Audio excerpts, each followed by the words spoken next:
جو اپنے اپنے وقت میں ابراہیم علیہ السلام کی سیرت کو پڑھتے رہے، پڑھاتے رہے، سیکھتے رہے، سکھاتے رہے۔ عزیزان گرامی، اللہ تعالیٰ نے تمام انسانوں کو عقل و فکر اور شعور کی عظیم نعمت سے نوازا ہے، عقل سلیم عطا فرمائی ہے۔ عقل سلیم کو عطا فرمانے کے بعد، شعور دینے کے بعد اس کو کچھ اختیار بھی دیا کہ وہ اپنی صوابدید سے، اپنی مرضی سے جو سا راستہ بھی اختیار کرنا چاہے وہ کر سکتا ہے۔ اما شاکرا و اما کفورا، شکر کا راستہ بھی اس کے سامنے ہے، کفر کے راستے بھی، ناشکری اور نافرمانی کے راستے بھی اس کے لیے کھلے ہیں۔ لیکن رب کریم نے عقل سلیم دینے کے باوجود بھی، شعور کی عظیم دولت سے نوازنے کے باوجود بھی انسانوں پر یہ احسان فرمایا، فضل عظیم فرمایا کہ اللہ نے انسانوں کی رہنمائی کے لیے انبیاء اور رسول کا تسلسل بھی قائم فرمایا اور ان کو آسمانی کتابوں سے دے کر بھی بھیجا۔ اور یہ انسان کی اشد ضرورت بھی تھی کہ اس کے سامنے لکھا ہوا بھی کچھ ہو جس کو پڑھ کر وہ سمجھے، اور سمجھانے کے لیے ایک استاد جو معلم الناس، لوگوں کو سکھانے کے لیے انبیاء اور رسول تشریف لائے، دونوں کی ضرورت تھی۔ تو ان پر گزیدہ شخصیات انبیاء علیہ السلام میں بعض ایسے ہیں جن کو اللہ نے خاص مقام دیا، ان کو اولو العزم پیغمبر کا لقب عطا فرمایا، کیونکہ ان کی ایفرٹ بہت زیادہ تھی، ان کی کارکردگی نمایاں تھی۔ انہی اولو العزم پیغمبروں اور انبیاء اور رسل میں سے علیہ السلام، ان میں ابراہیم علیہ السلام بھی ہیں جو اللہ کی برگزیدہ نبی ہے، اور ان کو اللہ نے یہ لقب عطا فرمایا، یہ عظمت عطا فرمائی ہے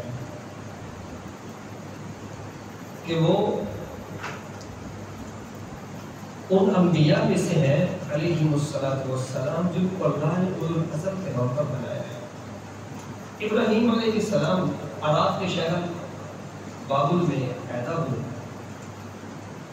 اور نوح علیہ السلام کی 5ویں پشت میں سے ان کا تعلق ہے، اور 175 سال کی عمر اللہ نے ان کو عطا فرمائی ہے۔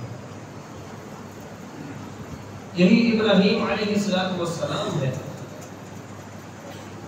جن کی عظیم سنت پر عمل کرتے ہوئے امت مسلمہ نبی کریم صلی اللہ علیہ وسلم کے بتائے ہوئے طریقے کے مطابق 10 ذوالحج کو قربانی کا عظیم فریضہ ادا کرتے ہیں۔ اسی مناسبت سے ہمیں یہ پہچان اور یہ ادراک ہونا ضروری ہے، اس بات کی پہچان اور اس بات کا ادراک ہونا بہت ضروری ہے کہ ابراہیم علیہ السلام کون ہے اور ان کا مقام کیا ہے۔ تو عزیزان گرامی، ابراہیم علیہ السلام جیسا بھی ہم نے عرض کیا، ان پیغمبروں میں ہے جو اولو العزم ہے، اور ان کے کارنامے ایفرٹ کی وجہ سے اللہ نے ان کو بلند مرتبہ عطا فرمایا۔ ان کی عظیم کارناموں میں جو نمایاں کارنامے ہیں، وہ سب سے پہلی اور بنیادی چیز وہ توحید کی دعوت ہے، اللہ کی وحدانیت، اس کی ربوبیت، اس کے اسماء و صفات کی تبلیغ اور اس کا پرچار ہے کہ وہ اللہ وحدہ لا شریک ہے۔ وہ اللہ اپنی ذات میں، اپنی صفات میں، اسماء و حسنہ میں، ہر طرح کے معاملات میں وحدہ لا شریک ہے، اس کا کوئی شریک نہیں۔ تو یہ سب سے پہلے اپنے والد والد گرامی سے شروع کرتے ہیں وذکر فی الکتاب ابراہیم. اللہ فرماتے ہیں ابراہیم کا ذکر تو کیجیے، وہ بڑے برگزیدہ نبی ہیں میرے، بڑے انہ کان صدیقا نبیّا، سچے نبی ہیں. جب اپنے والد کے سامنے ہیں اور کہہ رہی ہے قال لأبیہ یا ابت لم تعبد ما لا يسمع ولا يبصر ولا يغني عنك شيئا. پیارے والد محترم، بات یہ ہے میرے پیارے بابا جان، والد وہ سخت ڈھیگ ہے، بڑا سخت ہے اور مشرک ہے، بلکہ بت پرست نہیں بلکہ بت گر ہے، بت بنا بنا کر لوگوں کو دیتا ہے. بت پرستی ان کے گھر سے پروان چڑھتی ہے. لیکن کیا کہتے ہیں یا اے میرے پیارے بابا جان، لم تعبد، آپ ایسا کیوں کرتے ہیں؟ ایسے بت جو کچھ کر ہی نہیں سکتے، آپ شیطان کی پیروی کیوں کرتے ہیں؟ آپ اس طرح کے اعمال کیوں کرتے ہیں جس سے اللہ کے عذاب کو دعوت دی جائے؟ ان کو بڑے پیار اور محبت سے سمجھاتے رہے اور ہر مرتبہ یہ آبادی ہے میرے پیارے بابا جان. اچھا، اس سب پیار و محبت کی دعوت کے بعد والد کا جو ریاکشن تھا، رد عمل ان الفاظ میں سامنے آیا. قال اراغب انت عن آلهتي يا ابراہیم لئن لم تنته لارجمنك واهجرني مليا. اے ابراہیم، اگر تو نے میرے بتوں کو کچھ کہا نا، اگر تو نے ان کے بارے میں ایک لفظ بھی بولا، تجھے گھر سے تو نکالو گا ہی، پتھر مار مار کر تجھے ویسے ہی دنیا سے طرح کرتا ہے. عزیزان گرامی، یہاں پر ابراہیم علیہ السلام کی دعوت توحید ہمیں سمجھ آتی ہے. وہاں پر یہ بات بھی سامنے رہنی چاہیے. ایک والد، وہ ابراہیم کے والد تھے، ان کی کیفیت کیا تھی ہم جانتے ہیں. ایک ہمارے والد ہیں، مسلمان ہیں، نمازی ہیں، ہمیں انہوں نے محبت دی ہے، ہر طرح کی آسائشوں سے ہمیں نوازا ہے، کوشش کی ہے. وہ اگر ڈانٹتے ہیں، وہ اگر سخت سست بولتے ہیں، اگر کچھ اس طرح کا رویہ رکھتے ہیں، تو عزیزان گرامی، ایک مسلمان جو ابراہیمی کہلائے، محمدی کہلائے علیہ السلام، اس کا رویہ کیا ہونا چاہیے؟ اس کا طرز عمل کیا ہونا چاہیے؟ اس کو اپنے والد کے، وہ اپنے والد گرامی کے حوالے سے کیسے جذبات اور کیسے احساسات اور خیالات کا اظہار کرنا چاہیے؟ اپنے دیگر رشتہ داروں کو بنیاد بنا کر اپنے والد کو کیسے پش ڈالنا ہے؟ اللہ کی یہ انتہائی خطرناک اور انتہائی سنگین معاملہ ہے جو ہمارے ہاں رواج پا رہا ہے. اس لیے یہ عادت، یہ ایک ایسا جملہ ہے جو انسان کے سینے کو چیرتا ہے. ابراہیم اپنے اس والد کو جو مذکر ہے، وہ اس کو اپنے والد کو یا ابتی کے علاوہ کوئی بات ہی نہیں کرتے. اے میرے پیارے بابا جی اور عزیزان گرامی، اسی طرح پھر اپنی قوم کے ساتھ بھی بات کی، مباحثہ کیا، اور پھر ان کے بتوں کو توڑا. وہ بتوں کو توڑنا، آگ میں گرنا، سورۃ الانبیاء میں اللہ نے اس واقعے کو تفصیل سے بیان کیا. مختصر یہ ہے، بتوں کو توڑ کر آگ میں جانا گوارا کیا. اس سزا کو جو مشرکین نے دی تھی اس کو قبول کیا. اور ویسے بھی مشرک اس کی عقل پر ماتم کیا جا سکتا ہے. جن معبودان کو پکارتے تھے ان کی مدد کے لیے لوگوں کو کہہ رہے ان کی مدد کرو، اور جس نے بتوں کو توڑا اس کو آگ میں پھینکو. نعوذ باللہ من ذالک. عزیزان گرامی، اسی طرح بادشاہ وقت کے پاس بات کی، مباحثہ کی. علم تر الی الذی حاج ابراہیم فی ربہ، اپنے رب کی دعوت اور توحید کو لے کر اپنے بادشاہ وقت کے پاس پہنچے، اس سے مباحثہ کیا. آخرکار مشرک کہاں تک بات کر سکتا ہے؟ وَوَهِدَ الَّذِي كَفَرَ، مشرک بات کرتے کرتے بس ہوا، اور ابراہیم علیہ السلام دعوت توحید کو دیتے ہوئے ہمیں نظر آتے ہیں.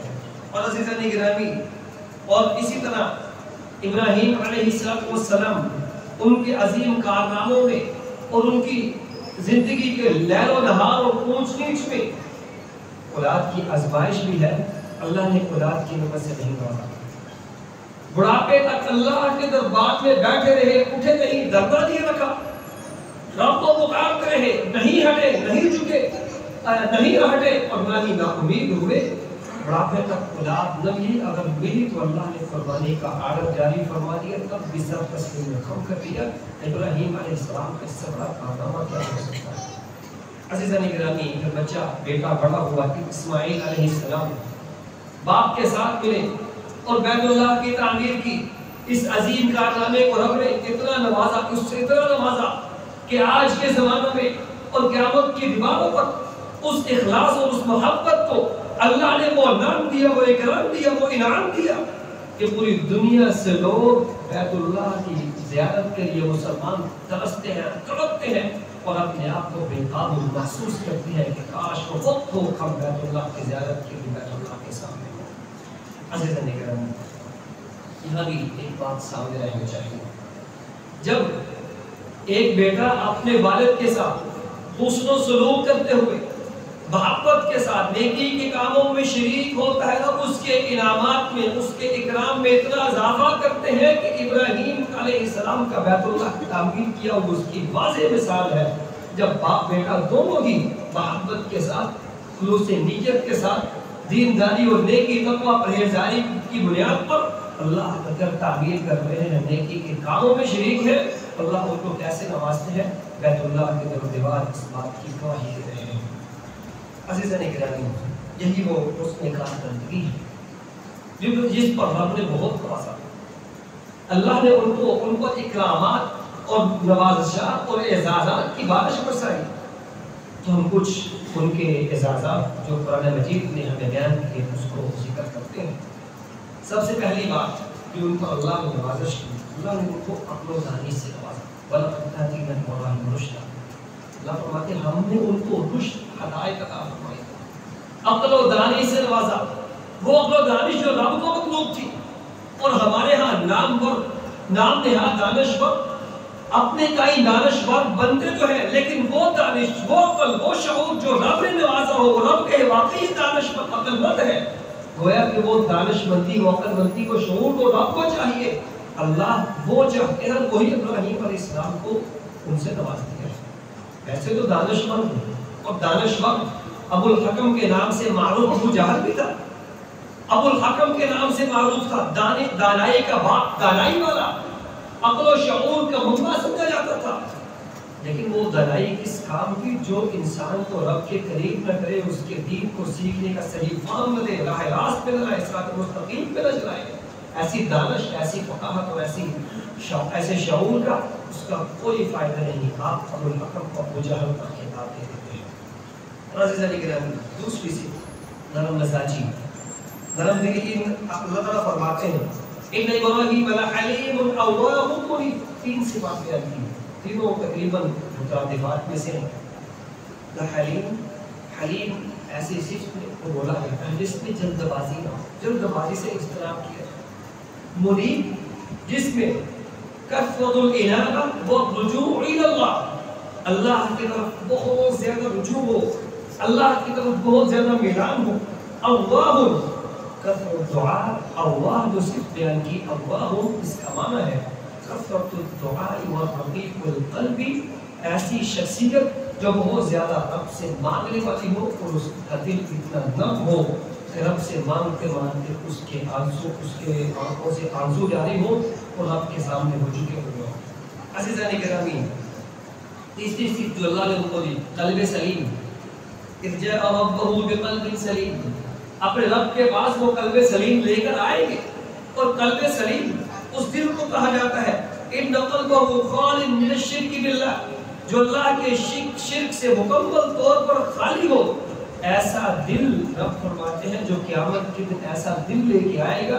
اذ جاء ربہ بقلب سلیم، اور اس کے ساتھ اس وقت میں رب فرماتے ہیں کہ ایسا دل جو رب یہاں قلب سلیم کو اواہ منیب دل لے کے آئے گا، اللہ اس کو عنایا، اس پر بارش برسائیں گے۔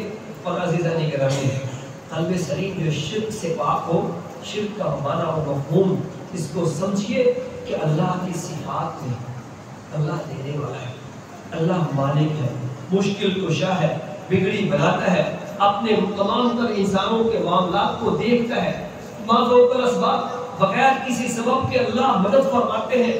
یہ ساری کی ساری صفات میرے رب کی ہے، اس کے علاوہ کسی اور کی نہیں ہو سکتی۔ یہ اللہ ان صفات میں وحدہ لا شریک ہے، اور اپنی ذات میں وحدہ لا شریک ہے، اپنے اسماء اور صفات میں وحدہ لا شریک ہے۔ جب ایک دل میں یہ بات راسخ ہوگی تو یہی وہ قلب سلیم ہے جو اللہ نے ابراہیم علیہ السلام کو عطا فرمایا۔ چوتھی کریم النفس، مہمان نواز۔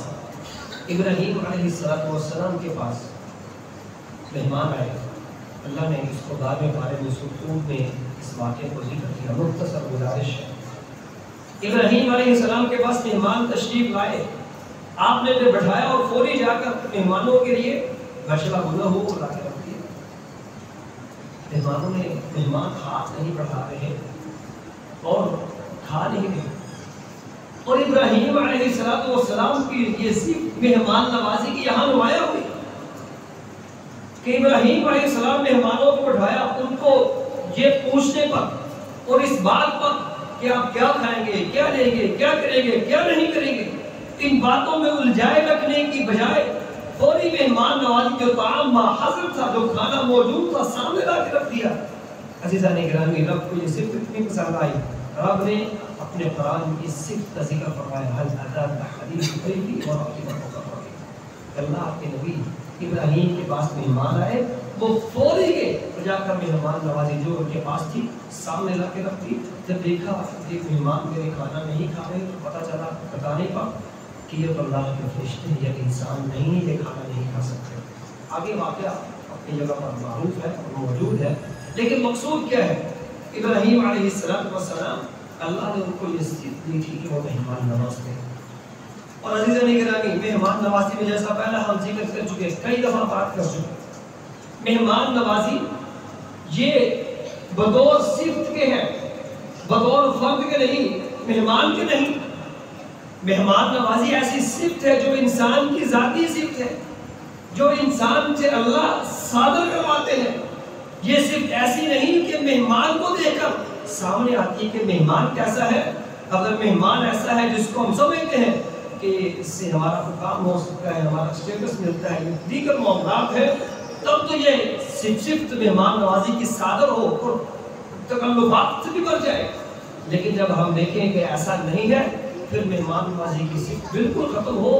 یہ مہمان نوازی ایسی صفت ہے جو مہمان سے تعلق نہیں رکھتی، انسان کے اپنے آپ سے تعلق رکھتی ہے. اللہ نے اس کو یہ صفت دی ہے کہ وہ مہمان نوازی کرے.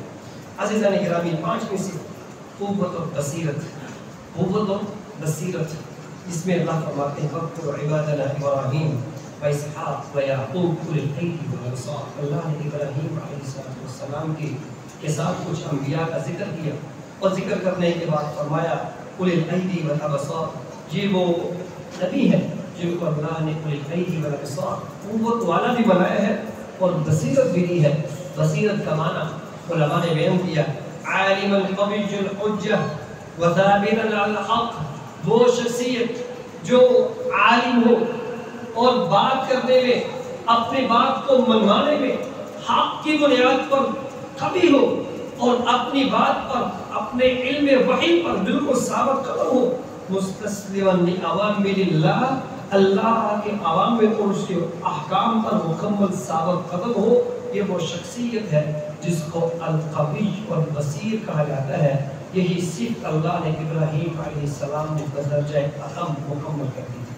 عزیزان گرامی، چھٹی صفت اللہ نے ان کو منتخب فرمایا. ان انبیاء میں سے ذکر فرمایا جن کو رب فرماتے ہیں میں نے منتخب کیا. حالانکہ تمام انبیاء کو رب نے منتخب کیا، لیکن منتخب کر کے کہا جائے میں نے اس کو منتخب کیا، گویا کہ انتخاب کی جو نسبت اللہ اپنی طرف کرتے ہیں، میں نے منتخب کیا. ان اللہ فرماتے ہیں ان اللہ اصطفى آدم ونوح وآل ابراہیم وآل عمران. اللہ فرماتے ہیں ہم نے آدم علیہ السلام، نوح علیہ السلام، ابراہیم کو نہیں بلکہ ابراہیم کی اولاد کو بھی ہم نے نبوت کے لیے منتخب فرما دیا ہے. اور ساتھ میں سے اللہ نے صادق اور صالح کا خطاب فرمایا. صادق الامین، حقیقی صادق، اور صالح اس شخص کو کہا جاتا ہے جو حقوق اللہ کی ادائیگی میں بھرپور ہو، حقوق العباد کی مکمل کرنے والے ہوں. وَاذْكُرْ فِي الْكِتَابِ إِبْرَاهِيمَ إِنَّهُ كَانَ صِدِّيقًا نَبِيًّا. اللہ فرماتے ہیں میرے نبی، میرے پیارے ابراہیم یہ بالکل سچے، صاف ستھرے اور صالح نبی ہیں. اور آٹھویں صفت اللہ نے بیان فرمائی وَاتَّخَذَ اللَّهُ إِبْرَاهِيمَ خَلِيلًا. یہ اللہ کے نبی ابراہیم علیہ السلام اللہ کے خلیل ہیں. اللہ نے خلت کا عظیم مرتبہ ان کے ساتھ پر رکھا. اور خلت محبت کے بہت سے درجے ہیں. عقیدہ طحاویہ والے امام رحمہ اللہ انہوں نے خلت کے درجوں کو ذکر کیا، محبت کے درجوں کو ذکر کیا، اور محبت کے درجوں میں اعلیٰ ترین درجہ خلت کا ہے. اور وہ خلت کا درجہ جس محبت میں انسان کسی کو دوسرے کو شریک نہیں کرتا، گنجائش ہی باقی نہیں رہتی، وہ محبت کا درجہ، وہ خلیل اللہ کا لقب اللہ نے ابراہیم علیہ السلام کو عنایت فرمایا۔ نویں صفت اللہ نے جو ان کو عنایت فرمائی، ابراہیم علیہ السلام ابو الانبیاء ہے، ملت ابیکم ابراہیم حنیفہ۔ ہم بھی اور دیگر اقوام بھی ابراہیم علیہ السلام کو اپنے والد کے نام سے یاد کرتے ہیں، اور ہمارے پاس جو مذہب اور دین ہے یہ بھی ابراہیم علیہ السلام کے سے ہی اللہ نے ہمیں عنایت فرمایا ہے، اور ابو الانبیاء علیہ السلام کا لقب ان کو عطا فرمایا۔ بلکہ یہ بھی کہا گیا قرآن مجید میں اللہ نے انبیاء کا ذکر فرمایا، اور دیگر انبیاء میں صرف 9 انبیاء ایسے ہیں جو ابراہیم علیہ السلام کی اولاد میں سے نہیں، باقی اللہ نے اولاد ابراہیم میں سے انبیاء کا تسلسل ایسا فرمایا کہ سارے کے سارے انبیاء ہی ابراہیم علیہ السلام کی اولاد سے ہیں، اور 9 انبیاء کے علاوہ۔ اسی طرح عزیزان گرامی، اللہ نے ابراہیم علیہ السلام کا ذکر 7واں مرتبہ اعزاز عنایت فرمایا۔ وجہ ہے کہ ان کا تذکرہ دیر پا ہے، ہمیشہ ہمیش کے لیے ہے، بالکل اس دعا کی طرح وَجْعَلْ لِي لِسَانَ صِدْقٍ فِي الْآخِرِينَ۔ پیارے اللہ ہمیشہ ہمیش کے لیے ابراہیم علیہ السلام کے تذکرے کو جاری فرما دیجئے۔ اس بات کا رزلٹ یہ نکلا، اللہ نے امت مسلمہ پر یہ لازم قرار دے دیا کہ اپنے نمازوں میں درود ابراہیمی کو لازمی کریں۔ جب تک ایک مسلمان قیامت کی دیواروں تک باقی رہیں گے، درود ابراہیمی پڑھا جاتا رہے گا، ابراہیم علیہ السلام کا تذکرہ اس میں شامل ہوتا رہے گا، اور یہ وہ اللہ نے اعزاز سے نوازا ابراہیم علیہ السلام کو۔ تو عزیزان گرامی، ان 10 اعزازات، اکرامات اور انعامات جو اللہ نے ابراہیم علیہ السلام پر فرمائے، اس کے بعد کچھ فضائل کو بھی سماعت فرمائیے گا۔ صحیح مسلم کی روایت ہے، رسول اللہ صلی اللہ علیہ وسلم فرماتے ہیں کہ ان اول الخلائق یکسا یوم القیامت ابراہیم علیہ السلام، قیامت کے دن تمام کے تمام انسان اپنے لباس کو بے لباس کر کے اللہ کے حضور پیش ہوں گے، کوئی جسم پر لباس نہیں ہے۔ سب سے پہلے اگر کسی کو لباس پہنایا جائے گا قیامت کے دن تو وہ ابراہیم علیہ السلام ہے جن کو اللہ نے لباس پہنانا ہے، اور ساتھ ہی اللہ نے ان پر یہ انعام کیا۔ آپ صلی اللہ علیہ وسلم معراج پر تشریف لے جاتے ہیں، آسمانوں پر جاتے ہیں، 7ویں آسمان پر بیت المعمور جو فرشتوں کی عبادت گاہ ہے، بیت اللہ کے بالکل اوپر بیت المعمور جو فرشتوں کی عبادت گاہ جہاں فرشتے عبادت کرتے ہیں، وہاں پر ابراہیم علیہ السلام ٹیک لگا بیٹھے۔ اللہ نے ان کو بیت المعمور کا مہمان بنایا، اس کا پڑوس دیا، اور رسول اللہ صلی اللہ علیہ وسلم سے بھی یہ بات معروف ہے، اور آپ صلی اللہ علیہ وسلم کا وہ آپ کو دیکھا ہوا ایک منظر وہ بیان کیا جاتا ہے کہ نمستدو ظہرہ الى البیت بیت المعمور ذالک اکرام اللہ، یہ اللہ کا ان پر اکرام، اللہ کی طرف سے ان کا اکرام تھا، ان کی مہمان نوازی تھی، ان کی عزت داری تھی کہ اللہ نے بیت المعمور کا پڑوس دے دیا۔ سبب کیا ہے کہ دنیا میں بیت اللہ تعمیر کیا، بیت اللہ تعمیر کیا، رب نے اس کا بدلہ یہ دیا، قیامت کے دن بھی اللہ ان کو عزتوں سے نوازیں گے، لیکن بیت المعمور کا پڑوس دے دیا قیامت تک کے لیے۔ تو عزیزان گرامی یاد کر لیجئے، اگر اللہ کے گھروں سے کوئی انسان محبت کرتا ہے، اللہ سے گھروں سے اخلاص اور محبت کی بنیاد پر ان سے جڑ جاتا ہے، اللہ اس کو قیامت تک کے لیے محبتوں سے نوازتے ہیں، اکرام سے نواز دیتے ہیں۔ اور آخر میں اسی معراج کے موقع پر ہی ابراہیم علیہ السلام نے امت کو پیغام بھیجا تھا، اس کو سنیں اور اپنی بات میں احترام پذیر کرتے ہیں۔ رسول اللہ صلی اللہ علیہ وسلم فرماتے ہیں، معراج پہ تھا ابراہیم علیہ السلام مجھ سے مخاطب اور فرماتے ہیں، یا محمد صلی اللہ علیہ وآلہ وصحبہ وسلم اقرئ امتک منی السلام، اپنی امت کو میری طرف سے سلام کہیے گا۔ سب سے پہلی بات کہ ابراہیم علیہ السلام نے ہمیں سلام بھیجا ہے۔ اب ہمارے جد امجد، ہمارے جد، ہمارے دادا پردادا، ہمارے باپ، ہمیں سلام بھیج رہے ہیں رب کے پڑوس میں بیٹھ کر، بیت المعمور کے پاس بیٹھ کر، اللہ کی مہمان نوازی میں بیٹھ کر، وہاں بیٹھ کر ہمیں سلام بھیجا اور ساتھ ہی کہا وَإِنَّ الْجَنَّةَ طَيِّبَةُ التُّرْبَةِ، اللہ کے بندو اور میرے پیارے بیٹے محمد صلی اللہ علیہ وسلم اپنی امت کو میرا یہ پیغام پہنچانا، بے شک جنت اس کی مٹی بڑی زرخیز ہے، حبۃ الماء، اور اس کا پانی بہت زیادہ میٹھا، لیکن اس کی جو کھیتی باڑی ہے وہ بھی کرنے والی ہے، وہ اس کی زمین ہموار ہو چکی ہے، بس بیج ڈالنے کی ضرورت ہے، کھیتی باڑی کر کے زمین ہموار کی جا چکی، بس بیج ڈالنے کی ضرورت ہے۔ وہ بیج کیا ہے؟ جنت کی زمین پر جو ڈالا جانے والا ہے۔ سبحان اللہ والحمدللہ ولا الہ الا اللہ واللہ اکبر، یہ 4 جملے ہیں، امت مسلمہ کو سکھا دیجئے اور بتا دیجئے یہی تو جنت کی زمین پر بیج ہے جو ڈالا جائے گا، جس کی بنیاد پر اللہ جنت کی زمین کو خوبصورت اس کے لیے بنا دیں گے۔ ان جملوں کو یاد کر لیجئے، سبحان اللہ والحمدللہ ولا الہ الا اللہ واللہ اکبر، سبحان اللہ والحمدللہ ولا الہ الا اللہ واللہ اکبر۔ السلام علیکم۔